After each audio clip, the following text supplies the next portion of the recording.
నమస్తే, welcome to Telugu రాజ్యం. నేను మీ రామ్. గండికోటలో ఇంటర్ అమ్మాయికి సంబంధించిన ఇన్సిడెంట్ గురించి మీ అందరికీ తెలుసు. అయితే మనం ఈ కేసుకు సంబంధించి ఫస్ట్ నుంచి చూస్తే అనేక రకాల డౌట్స్, అనేక రకాల క్లూలు, అనేక రకాల పేర్లు వినపడ్డాయి. ఓవరాల్గా గండికోట మిస్టరీ ఏంటి, అసలు ఏం జరిగింది, ఫస్ట్ నుంచి మనం సినీ మరియు రాజకీయ విశ్లేషకులు భరద్వాజ్ గారిని అడిగి తెలుసుకుందాం. నమస్తే భరద్వాజ్ గారు. నమస్తే. సో ఈ కేసుకు సంబంధించి అసలు ఫస్ట్ నుంచి ఏం జరిగింది, ఇప్పటి వరకు జరుగుతోంది ఏంటి? అంటే ఒక మైనర్ బాలికగా గుర్తించారు అమ్మాయిని. గుర్తించిన తర్వాత ఈ మైనర్ బాలిక ఒక ప్రేమ వ్యవహారం కూడా ఉంది అనేది బయటకు వచ్చింది. లోకేష్ అనేటువంటి ఒక వ్యక్తి పేరు బయటకు వచ్చింది. 14వ తారీఖు అతనితో కలిసి ఆ గుడికి వెళ్ళినట్టుగా, రంగనాయక స్వామి ఏదో సంథింగ్ అక్కడ ఉన్నటువంటి గుడికి వెళ్ళారు వీళ్ళు. అక్కడి నుంచి అక్కడ ఒక హోటల్లో రూమ్ తీసుకున్నారు. ఇవన్నీ బయటకు వస్తున్నాయి, ఒక్కొక్కటి బయటకు వచ్చి ఆల్రెడీ మీడియాలో సర్క్యులేట్ అవుతున్నటువంటి వార్తలే ఇవన్నీ.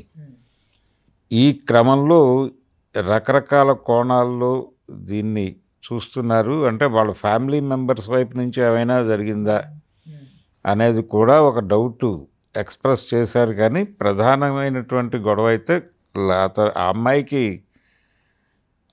అంటే బాయ్ ఫ్రెండ్ అయినటువంటి వ్యక్తి మీదే కేంద్రీకరణ నడుస్తోంది. ఇప్పుడు ఇలాంటి ఇన్సిడెంట్లు అనేకం చూస్తూనే ఉన్నాం, మనం చూస్తూనే ఉన్నాం. అమ్మాయి కనిపించట్లేదు అని చెప్పి వాళ్ళు కంప్లైంట్ చేశారు.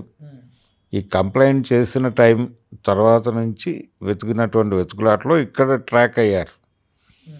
అలాగే అతను పారిపోతున్నటువంటి సీసీటీవీ ఫుటేజ్ కూడా ఉంది అని చెప్తున్నారు.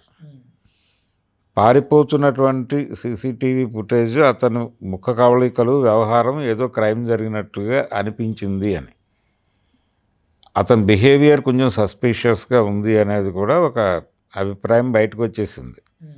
కాబట్టి ఇది ప్రేమికుడి వైపు నుంచి జరిగినట్టుగానే నిర్ధారించుకోవాల్సిన పరిస్థితులు ఉన్నాయి అక్కడ. ఇతరత్ర అనుమానాలు ఎన్ని ఉన్నప్పటికీ ఇది ప్రధానమైనటువంటి ఒక నిర్ధారణగా, ఇంకా అధికారికంగా వాళ్ళు ప్రకటించి అరెస్టులు వ్యవహారం అంటే ఇంకా దర్యాప్తులో దశలోనే ఉంది అది కేసు. ఈ దర్యాప్తు పూర్తయిన తర్వాత ఎవరు వస్తారు సీన్లోకి, ఎవరిని తీసుకొచ్చి పోలీసు వాళ్ళు అక్కడ నుంచోబెడతారు అనేది చూడాలి. ప్రస్తుతానికైతే లవర్ మీదే ఉంది గొడవంతా. వాళ్ళ అన్నయ్య పరువు హత్యకి చేశాడు అనేది ఒక వాదన అనిపిస్తూ ఉంది సార్. ఇక ఇలాంటి మోటోస్ చాలా ఉన్నాయి, ఇలాంటి ఆరోపణలు, అభిప్రాయాలు, అనుమానాలు ఉన్నాయి. ఈ అనుమానాలన్నీ నిర్ధారించాల్సిన బాధ్యత పోలీసు వారిది. అంటే వీళ్ళకి ఇష్టం లేని వ్యక్తిని ఏదో చేస్తుంటే వీళ్ళు దాడి చేస్తే అతను పారిపోతున్న వీడియో కూడా సస్పీషియస్గా కనిపించవచ్చు. అదొక యాంగిల్ ఉంది అంతవరకే. కానీ నిర్ధారించాల్సింది పోలీసు వారు. ఆ నిర్ధారణ జరిగిన తర్వాత పరువు హత్య అనటం వేరు. కాబట్టి నిర్ధారణ జరిగినట్లుగా ఎక్కడైనా బయటకు వచ్చిందా? అది ఒక కోణంగానే బయటకు వచ్చింది కదా. మీరు పరిశీలించినటువంటి దీనిలో కూడా అదే ఉందా? పరువు హత్య నిర్ధారణ ఏం కాలేదుగా. నిర్ధారణ అయితే ఓకే, నిర్ధారణ అయినట్టుగా వాళ్ళు అధికారికంగా ఎక్కడ ప్రకటనలు ఏమీ జారీ చేయలేదు పోలీసుల వైపు నుంచి. కాబట్టి అది కూడా ఒక కోణం, అది కూడా ఒక కోణం. ఏమిటి అనేది వాళ్ళు అధికారికంగా చెప్పినప్పుడు మాత్రమే నమ్మాలి. జరగకూడదు అనేం లేదు, జరగటానికి కూడా అవకాశం ఉంది. ఇప్పుడు ఆ లోకేష్ అనే అతను ఆ అమ్మాయి గుడికి వెళ్ళారు అనుకుందాం. ఆ ఇన్ఫర్మేషన్ వాళ్ళ బ్రదర్కి తెలిసి ఉండొచ్చు, అటాక్ చేసి ఉండొచ్చు, ఆ అమ్మాయి చచ్చిపోయి ఉండొచ్చు, అతను పారిపోయి ఉండొచ్చు. పారిపోతున్నటువంటి సీసీటీవీ ఫుటేజ్, పారిపోతున్న విజువల్స్ అనగానే అతను చంపేసి పారిపోతున్నాడు అనేది ఒక నేరేటివ్. లేదు, ఈ హత్య జరిగింది తను ప్రాణభయంతో పారిపోతున్నటువంటి విజువల్స్ కూడా కావచ్చు. ఆ విజువల్స్ని కూడా ఇలా మ్యాచ్ చేసుకోవచ్చు. కాబట్టి ఏది జరగటానికైనా స్కోప్ ఉంది అక్కడ. కానీ ఎవరు ఎన్ని చెప్పినా, ఏ విధంగా చెప్పినా కానీ ఆ అమ్మాయికి నష్టం జరిగింది. దీన్ని సీరియస్గా పట్టించుకోవాల్సినటువంటి అవసరం ఉంది. ప్రధానంగా ఆంధ్రప్రదేశ్లో లా అండ్ ఆర్డర్ పరిస్థితి ఏంటి సార్? ఇలాంటి ఇన్సిడెంట్స్ పట్ల ఎలా ఏంటి అంటే దీనికి ఇలాంటి సంఘటనలను ఎవరు ప్రిడిక్ట్ చేసేది ఉండదు. ప్రిడిక్ట్ అని కాదు సార్, ఫర్దర్ యాక్షన్స్కి ఫర్దర్ ఎఫెక్ట్స్ ఏముంది, చర్యలు తీసుకుంటారు, ప్రోబ్ ఉంటుంది, ఎలాగూ వాళ్ళు దర్యాప్తు జరుగుతుంది, ఎవరు క్రైమ్ చేశారనేది తేలితే వాళ్ళు లోపల పెడతారు. ఇదే ఎలక్షన్ ముందు జరిగితే దీన్ని రాజకీయాలకు ఉపయోగించుకునే వాళ్ళు ఉన్నారే తప్ప గెలిచిన తర్వాత దీన్ని ఎందుకు పట్టించుకోవట్లేదు ఇలాంటి ఇన్సిడెంట్లు? ఎందుకు పట్టించుకోరు అంటే పోలీసుల వైపు నుంచి ఏదైనా పొలిటికల్ ప్రెజర్ ఉంటే తప్ప గవర్నమెంట్ ఇలాంటి కేసుల విషయంలో తాత్సారం చేయదు. ఎందుకంటే దీని నుంచి కొంత మైలేజ్ పొందే అవకాశం ఉంది అనే భావిస్తారు వాళ్ళు. ఆ మైలేజ్ ఎంతవరకు పొందడానికి అవకాశం ఉంటే అంతవరకు, కనీసం అన్ని కేసుల్లోనూ వాళ్ళు ఎలాగూ చేయలేరు. అది చాలా కేసుల విషయాల్లో వాళ్ళు రకరకాల ఒత్తిళ్లకు గురవుతారు. ఇక్కడేమి ఇంకా ఒత్తిడి మొదలైనట్టుగా కనిపించడం లేదు. ఒకవేళ దీన్ని కూడా తిమ్మిని బమ్మిని చేసే అవకాశం వాళ్ళకి దొరికితే చేసేస్తారు నిర్మోహమాటంగా. దానిలో పెద్దగా ఇబ్బంది పడతారు పోలీసులని నేను అనుకోవడం లేదు. ఎందుకంటే చాలా కేసుల విషయంలో జరిగింది అదే, ఇలాంటి అనుమానాస్పద మరణాల విషయంలో. అంటే సంఘటన జరిగిపోయింది, అలాగో నష్టపోయారు, దీన్ని ఇలా సెటిల్ చేసుకోండి, లీగల్గా మరీ కుటుంబాలు ఇబ్బంది పడే పరిస్థితి దాకా కాకుండా ఇలా పరిష్కరించుకోండి. ఇప్పుడు ఒకవేళ అది పరువు హత్య అయి ఉంటే అవతల వాళ్ళు కంప్లైంట్ రైజ్ చేసేటువంటి ఛాన్స్ ఉంటుంది. ఏది అవతల కుర్రాడు ఇరుక్కుని ఉన్నాడు కాబట్టి అతని వైపు నుంచి కనుక కంప్లైంట్, అతని బంధువులు కానీ అతని స్నేహితులు కానీ ఒక కంప్లైంట్ లాంచ్ చేస్తే వీళ్ళు పూర్తి స్థాయిలో డౌట్లోకి వెళ్తారు. వెళ్ళినప్పుడు కూడా మేనేజ్ చేసుకోవడానికి అవకాశం ఉంది.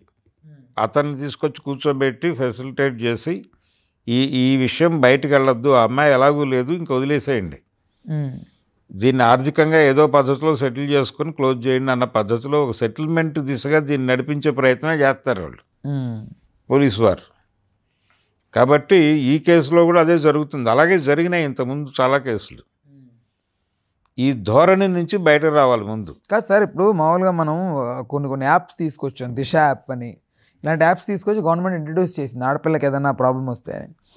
బట్ ఇప్పుడు ఇంటర్మీడియట్ పిల్లలు అఫ్కోర్స్ వాడట్లేదు వాళ్ళు, బట్ కాకపోతే ఆవిడ లవర్తో వెళ్ళినప్పుడు అతనైనా కూడా SOS అనో సంథింగ్ ఏదో ఒక ఇన్ఫర్మేషన్ వెళ్ళేలాగా ఫోన్ ఇలా షేక్ చేయడం వాట్ ఎవర్ ఏదో ఉంటుంది కదా, దానికి ఎందుకు వీళ్ళు ఈ ప్రికాషన్స్ వాళ్ళకి తెలుసా అనేది అనుమానం. అంటే మనం ప్రచారం అయితే చేశారు, వీళ్ళు ప్రతి చోట పోస్టర్లు వేశారు, ప్రకటనలు ఇస్తున్నారు, విజువల్ ప్రకటనలు కూడా ప్లే అవుతున్నాయి చాలా చోట్ల.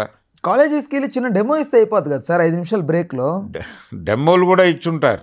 నేను అంటుంది వాళ్ళకి ఫుల్ ఫ్లెడ్జ్డ్గా బ్రెయిన్లోకి ఇమిడిపోయేలాగా ఇస్తే ఇప్పుడు అతని ఫోన్ నుంచైనా చేయొచ్చు కదా అమ్మాయి ఒక చిన్న ఇది. ప్రతి కాలేజీకి ప్రతి ఎడ్యుకేషనల్ ఇన్స్టిట్యూషన్కి వెళ్ళి ఒక ప్రత్యేక తరగతిగా దీన్ని చెప్పాల్సిన అవసరం ఉంది. అదే చెప్పి ప్రతి ఒక్క అమ్మాయికి ఈ విషయం తెలిసేలాగా చెయ్యాలి. ఎందుకంటే వాళ్ళ రక్షణ కోసం చేసింది కాబట్టి అదే వాళ్ళకి ఆ జ్ఞానం పంపిణీ చేయాల్సిన బాధ్యత మీద. ఏదో వేగ్గా కొన్ని యాడ్లు చేసామంటే కుదరదు.